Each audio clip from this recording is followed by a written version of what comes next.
नमस्कार, मैं हूं फरीद अली और आप देख रहे हैं हमारा खास शो दुनिया की खबर। सबसे पहले सुर्खियां। गजा में 5 लाख लोगों पर भूखमरी का खतरा, 3 महीने से नहीं पहुंचा अनाज का एक भी दाना, इजराइल ने रोकी सप्लाई। सऊदी अरब पहुंचे डोनाल्ड ट्रंप, एयरपोर्ट पर स्वागत करने पहुंचे क्राउन प्रिंस मोहम्मद बिन सलमान। ट्रंप को कराई शाही महल की सैर। राष्ट्रपति बनने के बाद ट्रंप का पहला विदेशी दौरा। अमेरिका और सऊदी अरब के बीच 12.1 लाख करोड़ की डिफेंस डील, अमेरिका ने बताया इतिहास का सबसे बड़ा समझौता। ट्रंप ने की सीरियाई राष्ट्रपति अल शरा से मुलाकात, 5 महीने पहले हटाया था 85 करोड़ रुपए का इनाम। सीरिया में अमेरिकी बैन हटने से जश्न।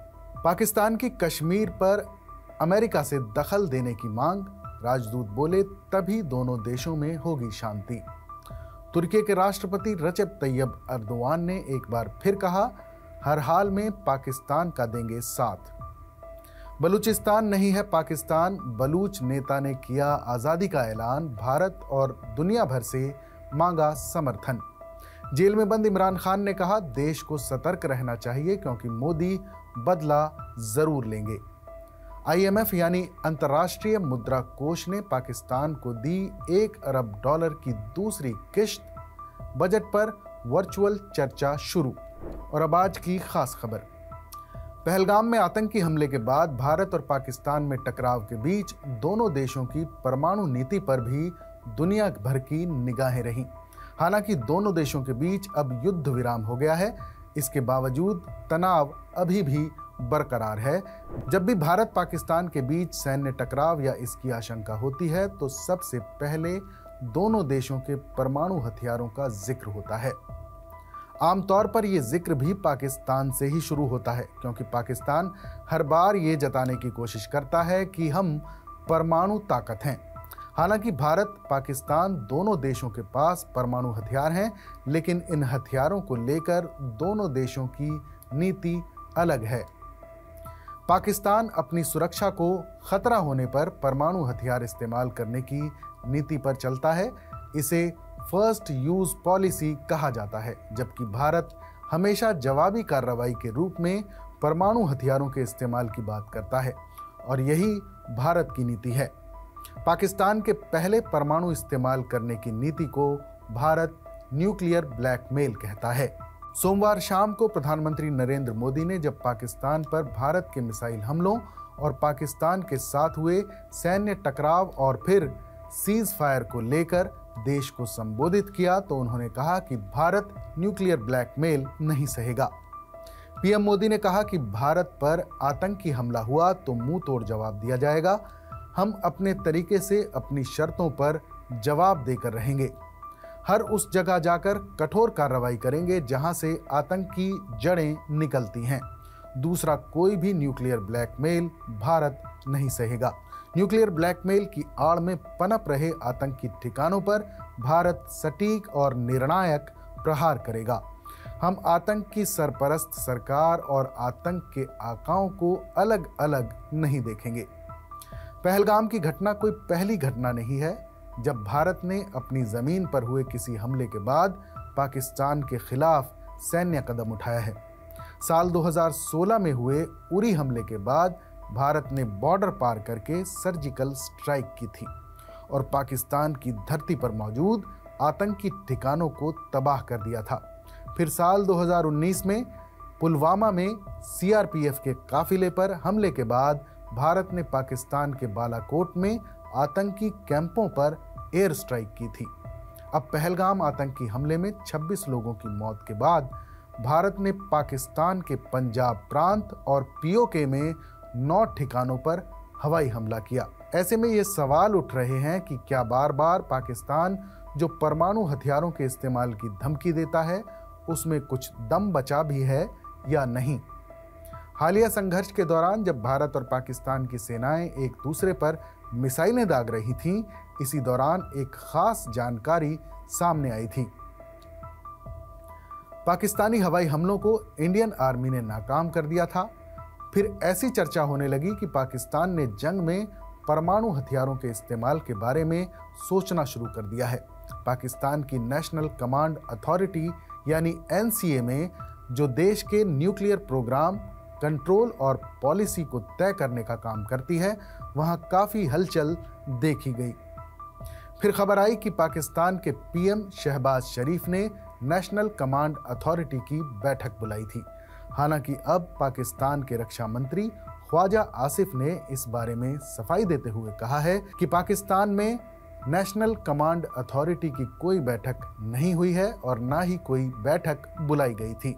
अब गौर किया जाए तो भारत ने मई 1974 में पहला परमाणु टेस्ट किया था और उसके बाद मई 1998 में खुद को परमाणु हथियार संपन्न देश घोषित किया था। इसके कुछ ही दिनों बाद पाकिस्तान ने 6 परमाणु परीक्षण किए और आधिकारिक तौर पर परमाणु हथियार संपन्न देश बन गया।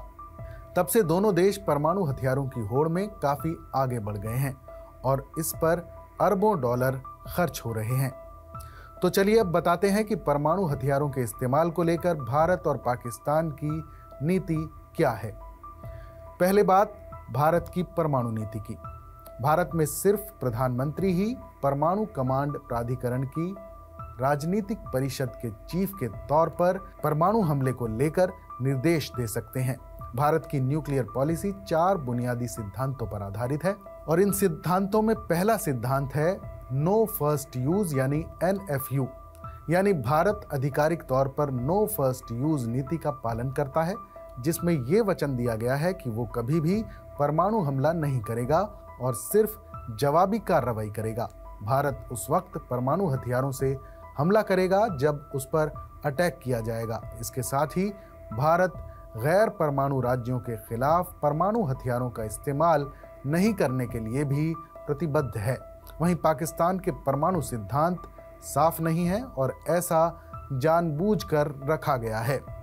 और दूसरा सिद्धांत है विश्वसनीय न्यूनतम प्रतिरोध यानी रिलायबल मिनिमम रेजिस्टेंस, यानी भारत की परमाणु नीति प्रतिरोध पर केंद्रित है। इसका मतलब यह है कि भारत के परमाणु शस्त्रागार का मकसद दूसरे देशों को परमाणु हमला करने से रोकने के लिए दबाव बनाना है।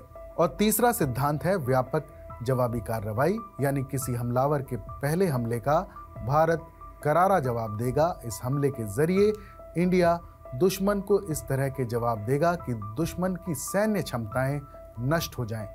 और चौथा सिद्धांत है जैविक या रासायनिक हथियारों के लिए अपवाद, यानी NFU के अपवाद के रूप में भारत किसी भी ऐसे देश के खिलाफ परमाणु हथियारों का इस्तेमाल कर सकता है जो सैद्धांतिक रूप से देश या उसके सैन्य बलों को बायोलॉजिकल या केमिकल हथियारों से निशाना बनाएगा।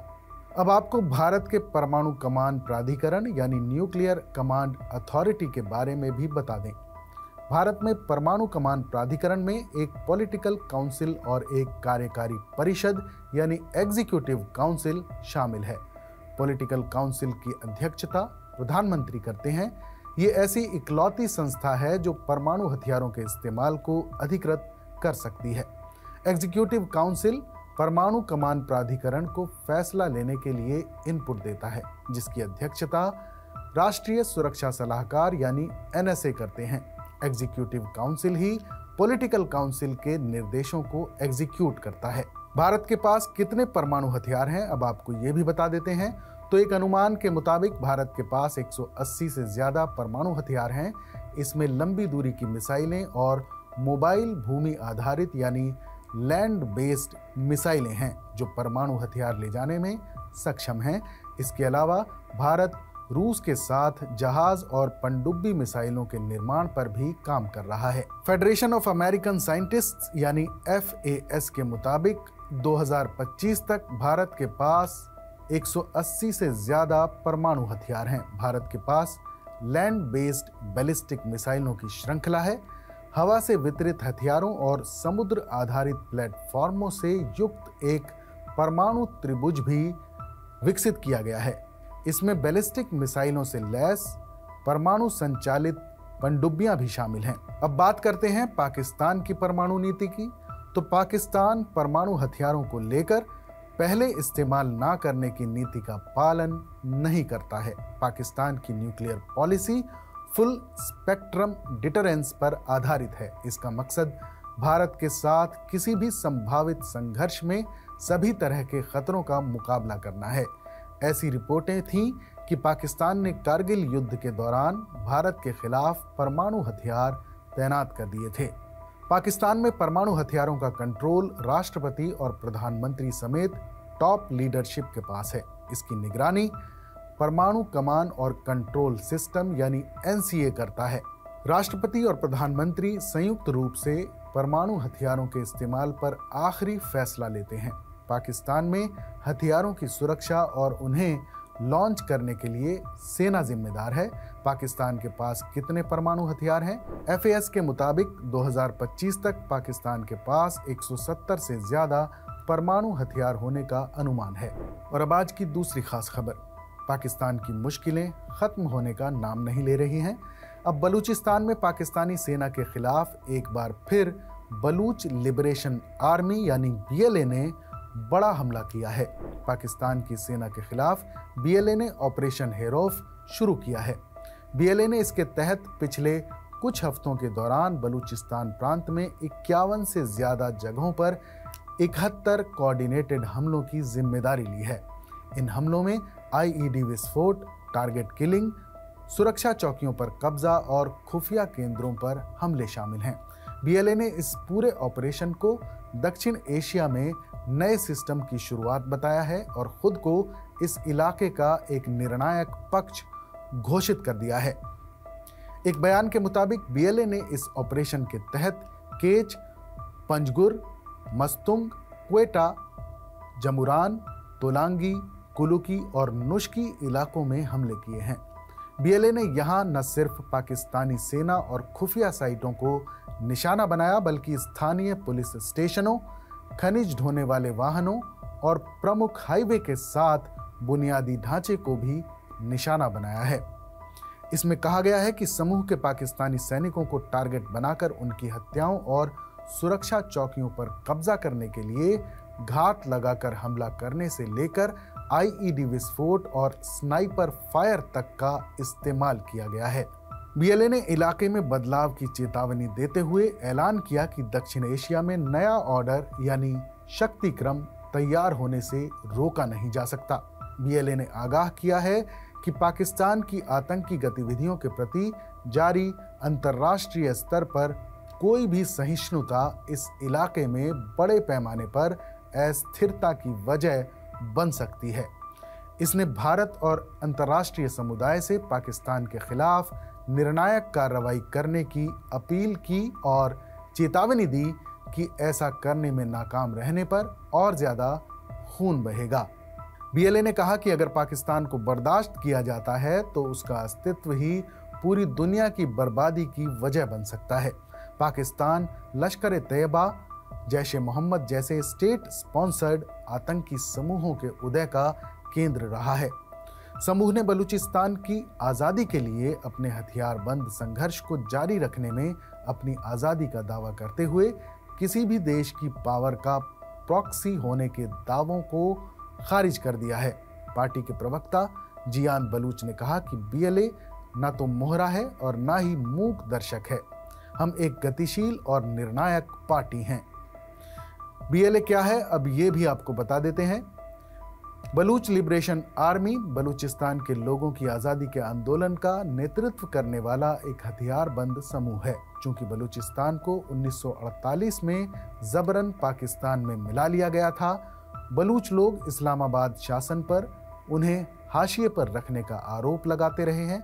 फायदा शेयर किए बिना उनके संसाधनों का शोषण करने और स्टेट स्पॉन्सर्ड हत्याओं, जबरन गायब करने या अपहरण का आरोप भी लगाते रहे हैं। हमारे इस खास शो पर अपनी राय हमें जरूर बताइएगा। बाकी देश और दुनिया की तमाम बड़ी खबरों के लिए देखते रहिए TV9 डिजिटल।